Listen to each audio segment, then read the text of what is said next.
Grace Fetherstonhaugh, congratulations on making Team Canada and going to the World Athletics Championships.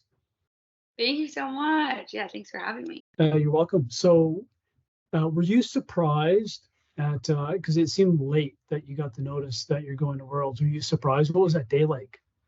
Yeah, I was incredibly surprised. So I had competed at Canadian Nationals and came third, but my time was well off the standard. I think the standard was 9:30 and I ran 9:37. So being that I wasn't declared on the team initially, I took like 8 days off of running, like ended my season, took my break.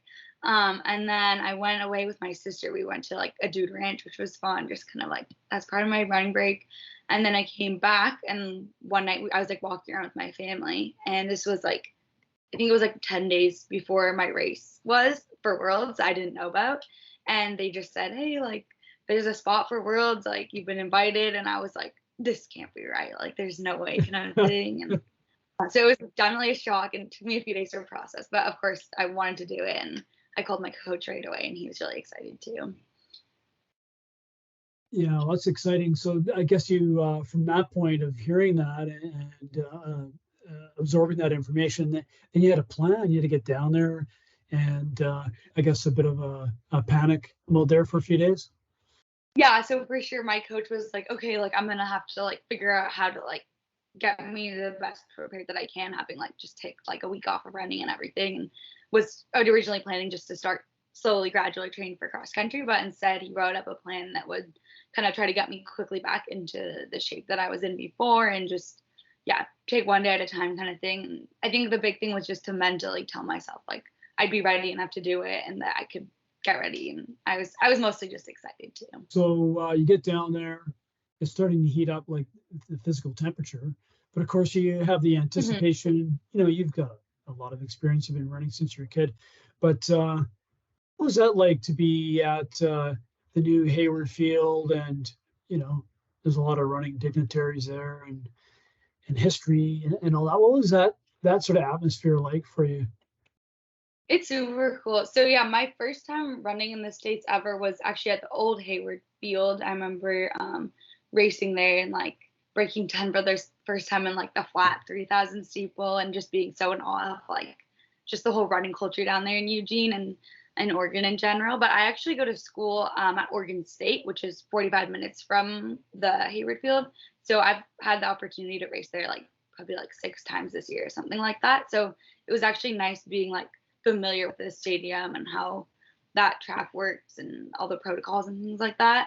But it was definitely so much different than the atmosphere as at NCAAs or at like a college for me, because it's World. So it's just so fun to be in the atmosphere of like being surrounded by Olympians and high level athletes from all over the world. And even just things like being in the elevator with like athletes from 4 different countries at the same time, like hearing so many languages at once is just cool. And being inspired was a really big part of it for sure. That's kind of that, like you say, is like home field advantage, because you ran 9:37, I believe, your personal best in June at Hayward. Was that during the NCAAs?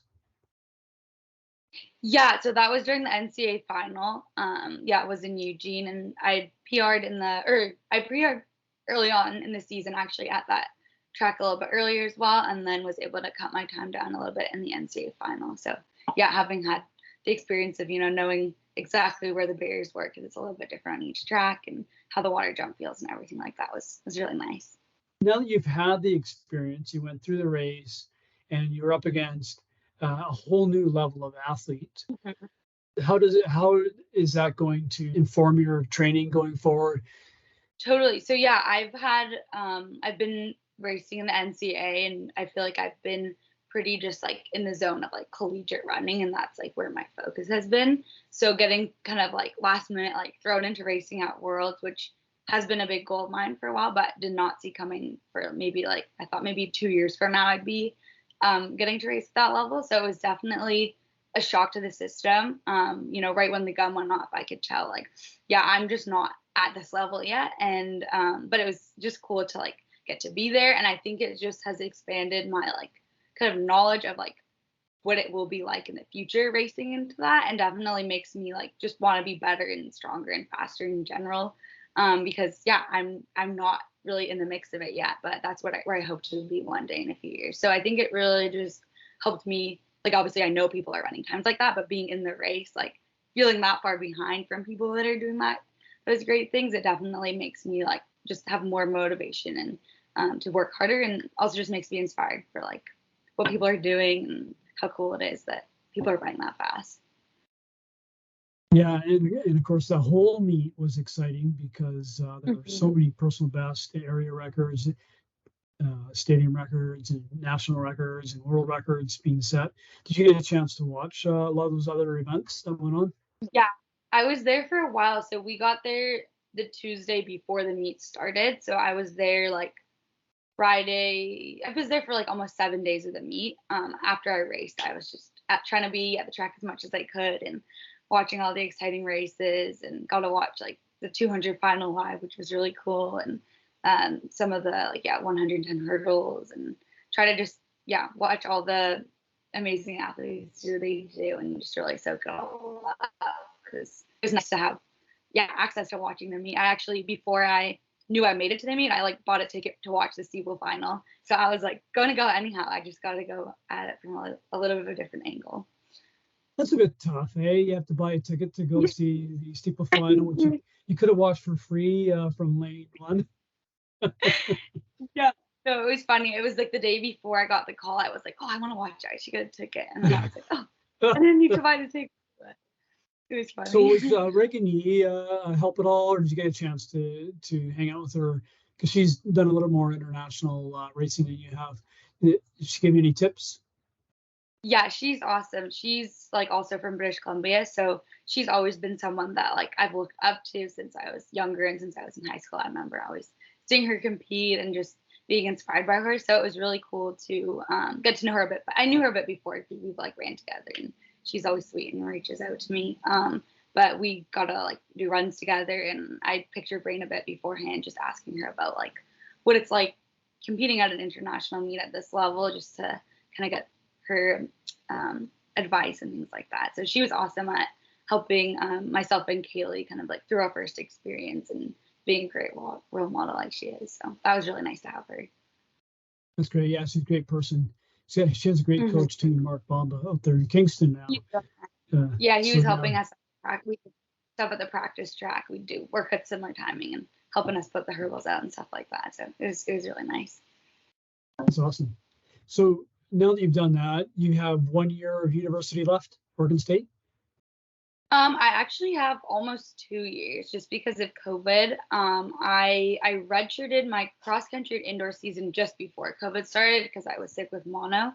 So I have a full year from COVID, and then also an additional cross-country and indoor season. So I'm starting grad school in the fall there, so I'll be there for a full 2 years, and we'll just have one less.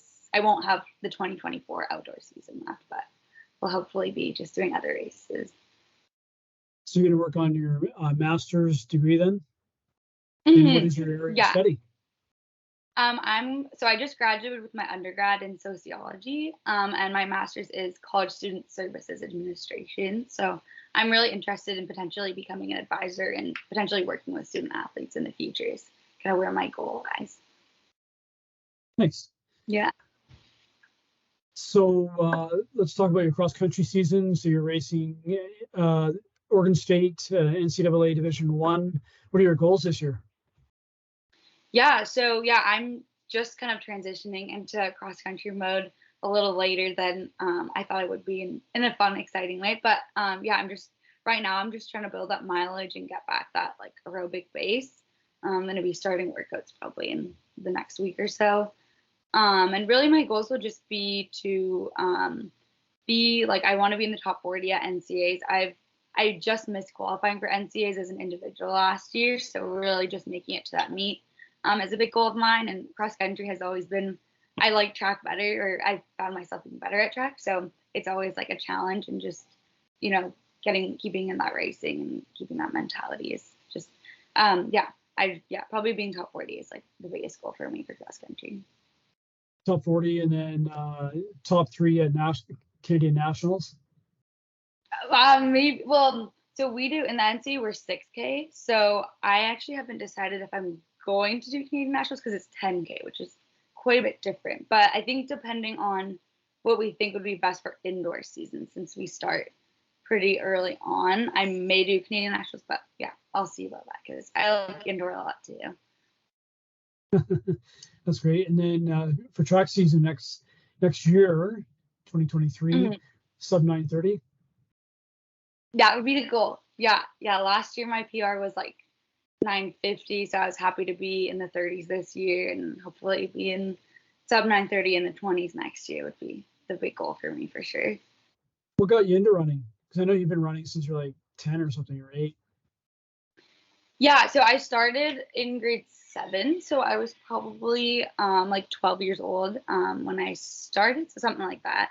And yeah, really, I grew up playing basketball and field hockey were like my main sports, and then my family did cross country skiing, so we do that like through the week and for fun. I did racing with that too, but when I first I did like run club in grade 5 and just kind of for fun, and then decided to join cross country to cross train for basketball in grade 7, and then I did my first race, and I was like, this is so much fun. It like quickly became my favorite sport, but yeah, so that's kind of how I got into it.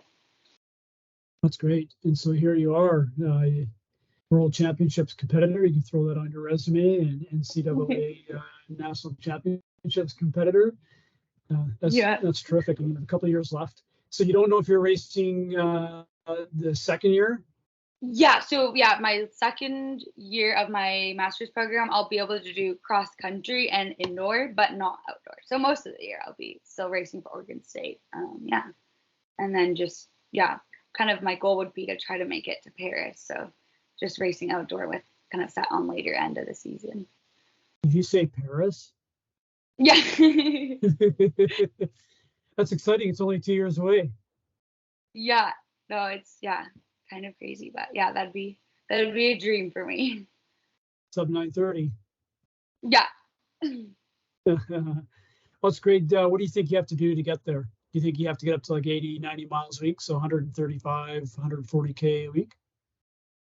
Yeah, I mean, really, I think for me, it's just about like slowly progressing with the mileage. So right now, like I think the longest week I've ever done was like late 60 or like high 60s kind of thing. So my coach is all about like really we were kind of about like long-term approach and just keeping enjoying it and like making sure I'm always getting better. So yeah, I think the mileage will slowly increase this summer. I'm hoping probably like to be maybe late 70s, and then hopefully the next summer get a little further with it, just so I can stay injury free and just keep slowly progressing over time for sure. But yeah, definitely that I think will help.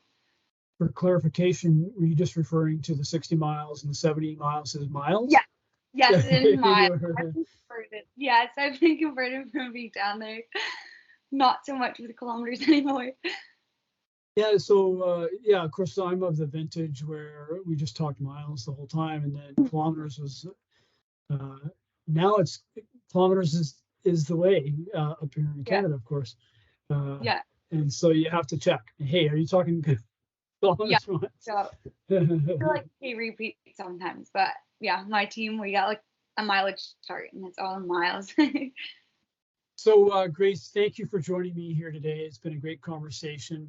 Good luck with your upcoming cross-country season and your master's program at Oregon State University. Thank you so much for having me. Nice chatting with you. You're welcome. Have a great rest of your day. Yeah, you too. Thanks. Where are you? Are you in Vancouver or? I'm from Westminster, so I'm just home visiting my family right now.